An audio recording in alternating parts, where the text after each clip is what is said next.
Alright, so today we're getting back to some basics and budgeting with a columnar pad. This is a 2-column columnar pad. I've got 2 fine liners with me, one red, one black. If I write on pure white paper, that ink looks a little bit more maroon, but for this it's fine. And then of course I have my calculator, which I will pull out in a minute. I ordered a budget planner and I was hoping to film my first budget with me with it, but it got delayed in the mail, so I don't know when it's going to be here. So I'm going to start by going to the top of the page and writing out what dates this budget covers. So this is a paycheck budget. Next, I'm going to go through and list my income. So I know what the check amount I will have from my job is. Gigs is a bit more of a question mark. I put down $400. I do expect I'll be able to make that much within those 2 weeks, but it's not completely guaranteed. It will fluctuate a little bit. So anyways, that brings me a total of $19.92 to work with. So I'm going to start by just going to this part here and just listing out the expenses. Now, sometimes I will handle this a little bit differently. Usually I will put it in a particular order. This time I kind of just wrote it all out. It was a bit rushed, if I'm being perfectly honest with you. But anyways, usually I will put it either in order of absolute necessity, because I do think it's important to prioritize, or I will put it in the order of most expensive to least expensive. It really just kind of depends on how I want to break things down for that week. And that's pretty much my approach. So the first line is something that I'm obviously not always going to have. So my staycation is going to be during these 2 weeks. And last staycation, I did not spend a single dime. I really did not do anything. And honestly, I was bored out of my mind. So I want to do something. I am going to allot myself $350. I probably will not use all of that, if I'm being perfectly honest. I'll probably use maybe $100. I don't know. I want to go to a few places. I want to get out of town. Maybe I'll go on a road trip. So if there are fuel expenses to do extra traveling just to go see a few places, I will put that in the staycation category and not take it from the fuel expenses, because it's specifically for my staycation. So just kind of going down the list here, after staycation, we've got Nissan car note, groceries, fuel, credit cards 1, 2, and 3.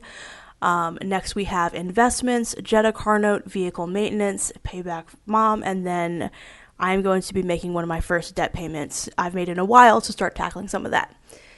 So the next thing I want to do is get the red ink and just start listing what these budget categories are. So the first one, staycation, I most likely will not use the full $350. So that is, I would consider that a variable expense. Car note, $566, I know exactly what that's going to be. Groceries, $55, I feel very confident I will not need to go over $55. I should be fine. Fuel, $130. And then for credit cards, the first 2 I'm paying $50, the second one I'm paying $75. Basically, with some of the financial problems I had last summer, they did get maxed out. So now I'm trying to kind of get them back to normal, and then I'll have a bit of a more normal usage of the credit cards by probably this time next month. Investments is only $25 right now. Jetta car note, I'm not even going to get into why I have a second car note. I will probably break that down at some point in another video. Vehicle maintenance, I know I'll need an oil change, so I wanted to calculate for that. Payback of mom is $100 for this paycheck. And then, of course, the debt payment of $256. So now that I have all of that, I'm going to just bring my calculator out and go line by line, bring out the black ink.